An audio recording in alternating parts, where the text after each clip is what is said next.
जगविंदर, आपने बहुत अशांत क्षेत्रों में रिपोर्टिंग की है सालों में, पर ऐसा गुस्सा जो सड़कों पर आज फूटा वो देखा कभी कि युवा इतना गुस्सा भी सकता है?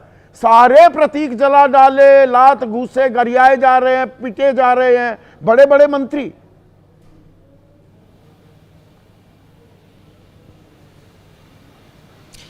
आपने संदीप सिर्फ टीवी पर देखा, लेकिन आज जितने गुस्से में यहाँ लोग थे, ऐसे लग रहा था कि अगर कोई चाहे प्राइम मिनिस्टर हो, राष्ट्रपति हो, अगर इनके हाथ पड़ जाए तो ये उसकी क्या हालत कर देंगे। और इन तमाम चीज़ों को देखकर मुझे ये लग रहा था कि ये गुस्सा 1, 2, 6 या साल या महीने का नहीं है, ये लंबे समय से चला आ रहा है। इन लोगों का गुस्सा क्या था? इनको लगता है कि इनके धंधे बढ़ रहे हैं, पॉलिटिशियनों की अमीरी बढ़ती जा रही है, लेकिन यहाँ का रोज जो नौजवान है वो 10,000 लोग यहाँ से पलायन कर रहा है, उसके लिए नौकरी नहीं है, महंगाई इतनी ज़्यादा है, चीज़ें खरीदी नहीं जाती और इनकम का कोई साधन नहीं है, ऊपर से भ्रष्टाचार इतना ज़्यादा है कि तमाम 5 स्टार होटल जो है यहाँ के पॉलिटिशियंस के बन जाते हैं। तो इस गुस्से को आज जनता ने निकाला, लेकिन उस गुस्से में उन्होंने इतना कुछ जला दिया है, मुझे लग रहा है कि फिर से नेपाल को पैरों पर आने में 10-20 साल लग जाएंगे। पहली बात तो ये है। दूसरा, ज़्यादा टारगेट किनको किया गया? जो सत्ता के भागीदार रहे हैं। यहाँ जो लोग आज विद्रोह कर रहे थे, जो सरकार के खिलाफ थे, वो ये कह रहे थे कि भैया 20-25% वोट लेके चाहे किसी को भी वोट दो, किसी का भी संसद में आदमी पहुंचे, लेकिन केपी शर्मा ओली जो हैं वो किसी भी तरह से प्रधानमंत्री बन जाते हैं। जनता के वोट का मतलब क्या है? इनकी सांठगांठ के चक्कर में इन नेताओं के आपसी इतने ज़्यादा रिश्तेदारियां हो गई हैं कि वो तमाम चीज़ें चाह के भी जो हैं वो इनको हटा नहीं पा रहे हैं। ऐसे में युवाओं ने ये मोर्चा संभाला था। जाहिर सी बात है कि इस गुस्से की वजह कोई 1, 2 या 3 दिन नहीं है, एक लंबा अरसा है। और मैं ये कह रहा हूँ कि ये जो जनता ने किया है, आप बांग्लादेश का पहले जिक्र कर रहे थे, श्रीलंका का जिक्र कर रहे थे, ये जिस तरह का प्रेसिडेंट सेट हो रहा है, ये संकेत अच्छे नहीं है। मुझे ये लगता है कि जनता की तरफ जो भी नेता ध्यान नहीं देते और उन्हें लगता है कि सत्ता के नशे में आप अपने तरीके से काम करते रहिए, इनको दबा लेंगे, कुचल लेंगे। मुझे लगता है कि नेपाल ने एक ऐसी नज़ीर पेश कर दी है जहां पर लोग गरीबी से परेशान हैं, लेकिन जब उन्होंने सरकार का तख्ता पलट करना था तो वो सड़कों पर इतनी बड़ी संख्या में आ गए, मुझे लगता है कि नेताओं को छुपने की जगह कम पड़ने लगी थी। तो मतलब लोकतंत्र का माहौल नाकाबिले बर्दाश्त है, जनता ने ये साफ कह दिया।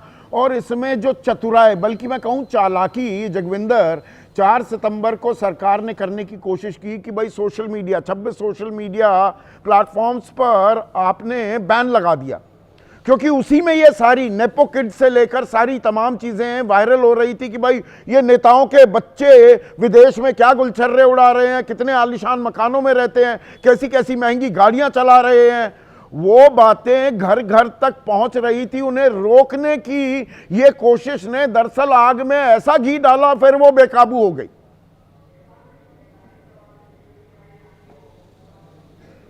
देखिए संदीप, इन्होंने भी, लोगों ने पूरी एक्सरसाइज करके रखी थी। इनको हर नेता की कहाँ प्रॉपर्टी है, कहाँ होटल है, कहाँ स्कूल है, कहाँ उसने जो है वो ऑटोमोबाइल की एजेंसी ले रखी है और उसके कहाँ कहाँ शॉपिंग कॉम्प्लेक्स है, उन्होंने इस करके चुन चुन कर उन चीज़ों को आग लगाई। मैं खुद हिल्टन होटल में रुका हुआ था, लेकिन जब मैं वहाँ से निकला हूँ सुबह ब्रेकफास्ट करके 7 बजे, तो मैं सीधा पार्लियामेंट गया। लेकिन जब मैं वापस शाम होते होते होटल पहुँचा हूँ तो वो सारा होटल जो है, सारी की 14 मंजिलें जल रही थी।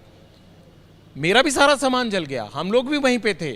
हम लोग जो कपड़े डालकर आपके सामने हैं, हम इन्हीं कपड़ों में हैं अब, क्योंकि वो होटल पूर्व प्रधानमंत्री शेर बहादुर के बेटे के नाम पर था, तो उनके जितने स्कूल थे उसको भी टारगेट किया गया। इसी तरह से चुन चुन कर लोगों ने इनकी जो सारी अपनी कमाई बनाई हुई थी, जो इन्होंने यहाँ पर अपनी सत्ता में रहते हुए अपनी आलीशान बिल्डिंगें खड़ी की थी, जिनसे करोड़ों रुपए का किराया आ रहा था और जनता 2 वक्त के लिए मोहताज हो रही थी, उन सब बिल्डिंगों को इन्होंने निशाना बनाया। हिल्टन होटल धू धू कर जला, आज नीचे से ऊपर तक आग की लपटें निकल रही थी।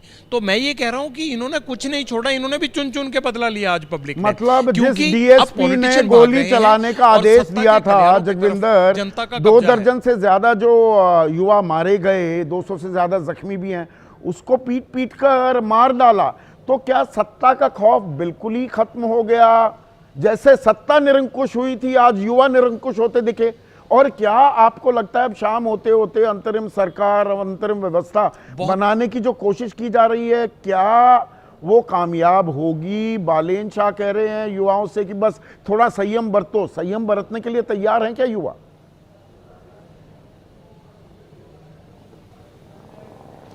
देखिए, युवा संयम बरतेंगे, लेकिन वो सुनते बालिन शाह की ही हैं, क्योंकि बालिन शाह जब जिस तरह से बिहेव करते हैं उनको लगता है कि बालिन शाह शायद उनके हक की बात करते हैं। काठमांडू के मेयर हैं अभी, और उनको लगता है कि शायद वो युवाओं के भविष्य के बारे में सोचते हैं।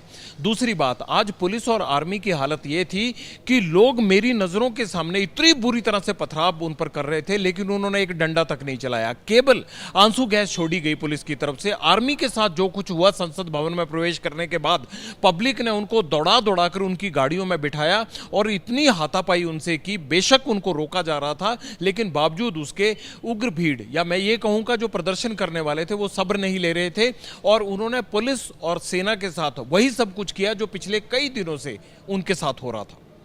आनंद स्वरूप वर्मा साहब, पहले श्रीलंका 2022 में, पिछले साल बांग्लादेश और इस साल नेपाल, ये इस तरह से विद्रोह का बिगुल सड़कों पर फूंका जाना कैसे देखते हैं आप? ये क्या संकेत मिल रहे हैं?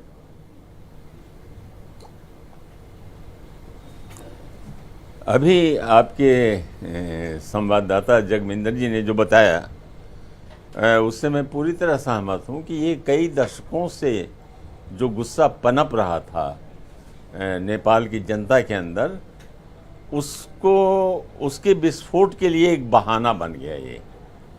जैसे संदीप जी, आप याद करिए कि 1980 में एक घटना हुई थी। भुट्टो को जब फांसी दी गई थी, जुल्फिकार अली भुट्टो को, तो उस फांसी के विरोध में नेपाल की जनता सड़क पर उतर आई। अब आप सोचिए कि कहाँ भुट्टो और कहाँ नेपाल, और कोई संबंध भी नहीं, कोई पाकिस्तान हिंदू राष्ट्र भी नहीं था। उस फांसी के विरोध में जनता उतर आई और उसको राजा बीरेंद्र, उस समय राजा बीरेंद्र सत्ता में थे, राजा बीरेंद्र के अंदर जियाउल हक जैसा कोई तानाशाह दिखाई देने लगा। तो वह आंदोलन जो शुरू हुआ वो देशव्यापी आंदोलन, बहुत स्वतः स्फूर्त आंदोलन था, देशव्यापी आंदोलन हुआ।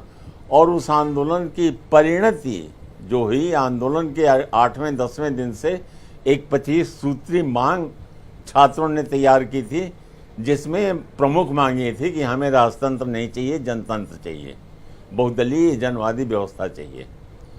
और राजा को झुकना पड़ा और फिर रेफरेंडम कराया। वो 1980 का रेफरेंडम बहुत मशहूर है, जनमत संग्रह। उस जनमत संग्रह में धांधली की वजह से भले ही राजा के पक्ष में वो चला गया, लेकिन वो जनमत संग्रह हुआ।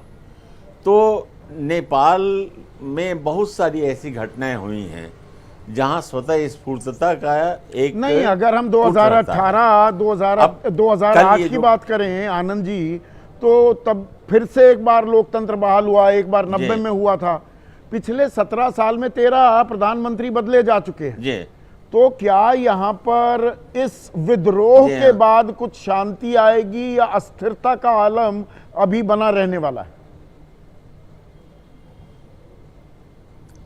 नहीं, अभी तो अस्थिरता का आलम बना रहेगा, क्योंकि ये जो आंदोलनकारी हैं, इनकी कोई दिशा नहीं है। इसमें कल तक मैं समझता था कि यह स्वतः स्फूर्त है, दोपहर 2 बजे तक मैं समझ रहा था कि यह स्वतः स्फूर्त है। लेकिन जब ब्रेकिंग न्यूज आया कि आर्मी चीफ ने केपी ओली को कहा है इस्तीफा देने के लिए, तब मुझे लगा कि यह काफ़ी गंभीर मामला है। कोई आर्मी चीफ नेपाल में आज तक किसी निर्वाचित प्रधानमंत्री को इस्तीफा देने की बात नहीं कर सकता। रुकमंगत कटवाल ने जरूर उनको कुछ आदेश दिए थे, प्रचंड को जो प्रधानमंत्री थे, जिस पर उन्होंने कटवाल को बर्खास्त कर दिया। तो यह एक बहुत बड़ी घटना थी कि आर्मी चीफ का ओली से कहना कि आप इस्तीफा दे दीजिए, चाहे वो निर्देश हो या आदेश हो, जो भी हो। सरकारों के लिए ये सिर्फ नेपाल तक महदूद नहीं है आनंद जी, क्या सरकारों के लिए, मैंने इसलिए आंकड़ा दिया, एक साल में 147 से ज्यादा देशों में सरकार विरोधी प्रदर्शन हो रहे हैं, असमानता लगातार बढ़ती जा रही है। ये सरकारों के लिए खतरे की घंटी बजाई है नेपाल ने पूरी दुनिया भर में। निश्चित तौर पर ये आप देखिए, पैटर्न लगभग एक जैसा है।